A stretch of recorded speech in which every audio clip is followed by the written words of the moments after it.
From August 7 to September 10 in 1888, Jack the Ripper terrorized the Whitechapel district in London's East End.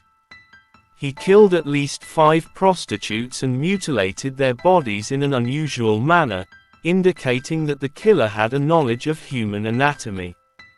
Jack the Ripper was never captured, and remains one of England's, and the world's, most infamous criminals. Known for committing gruesome murders from August 7 to September 10 in 1888, Jack the Ripper, a moniker for the notorious serial killer, who was never identified, remains one of England's, and the world's, most infamous criminals.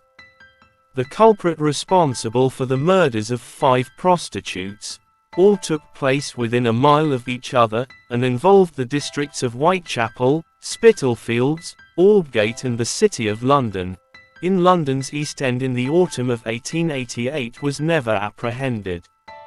Despite countless investigations claiming definitive evidence of the brutal killer's identity, his name and motive are still unknown. The moniker, Jack the Ripper, originates from a letter written by someone who claimed to be the Whitechapel butcher, published at the time of the attacks. Adding to the mystery of the affair is the fact that several letters were sent by the killer to the London Metropolitan Police Service, also known as the Scotland Yard, taunting officers about his gruesome activities and speculating on murders to come.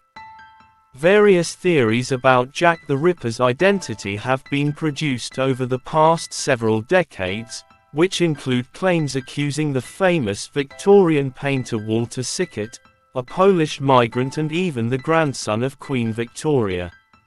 Since 1888, more than 100 suspects have been named, contributing to widespread folklore and ghoulish entertainment surrounding the mystery. In the late 1800s, London's East End was a place that was viewed by citizens with either compassion or utter contempt. Despite being an area where skilled immigrants, mainly Jews and Russians, came to start a new life and start businesses, the district was notorious for squalor, violence and crime. Prostitution was only illegal if the practice caused a public disturbance, and thousands of brothels and low-rent lodging houses provided sexual services during the late 19th century. At that time, the death or murder of a working girl was rarely reported in the press or discussed within polite society. The reality was that ladies of the night were subject to physical attacks, which sometimes resulted in death. Among these common violent crimes was the attack of English prostitute Emma Smith, who was beaten and raped with an object by 4 men. Smith, who later died of peritonitis, is remembered as one of many unfortunate female victims who were killed by gangs demanding protection money.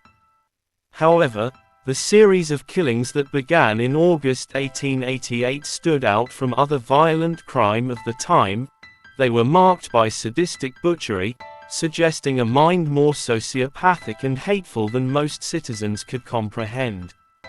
Jack the Ripper didn't just snuff out life with a knife, he mutilated and humiliated women, and his crimes seemed to portray an abhorrence for the entire female gender. When Jack the Ripper's murders suddenly stopped, in the fall of 1888, London's citizens wanted answers that would not come, even more than a century later. The ongoing case, which has spawned an industry of books, films, TV series and historical tours, has met with a number of hindrances, including lack of evidence, a gamut of misinformation and false testimony, and tight regulations by the Scotland Yard. Jack the Ripper has been the topic of news stories for more than 130 years, and will likely continue to be for decades to come. In recent years, in 2011, British detective Trevor Marriott, who had long been investigating the Jack the Ripper murders, made headlines when he was denied access to uncensored documents surrounding the case by the Metropolitan Police. According to a 2011 ABC News article, London officers refused to give Marriott the files because they include protected information about police informants, thereby potentially dissuading testimony by modern-day informants. In 2014, author and amateur sleuth Russell Edwards claimed to have determined the identity of Jack the Ripper by DNA results obtained from a shawl belonging to one of the victims, Catherine Eddowes. Edwards asserted the evidence pointed to Aaron Kosminski, a Polish immigrant and one of the prime suspects in the grisly murders. The topic resurfaced when two biochemists published the results of their tests on the shawl in a March 2019 edition of Journal of Forensic Sciences, again fingering Kosminski as a likely match. That finding was quickly disputed by geneticists who challenged the methodology used and insisted that the shawl had been contaminated by inappropriate handling. Needless to say, the Ripper was never found, and over the years, dozens of people have been brought up as possible candidates. In his 2012 book, Jack the Ripper, The Hand of a Woman, John Morris suggests that a woman named Lizzie Williams was the Ripper, although other Ripper experts cast doubt on it. It appears unlikely that the true identity of the Ripper will ever be known for sure.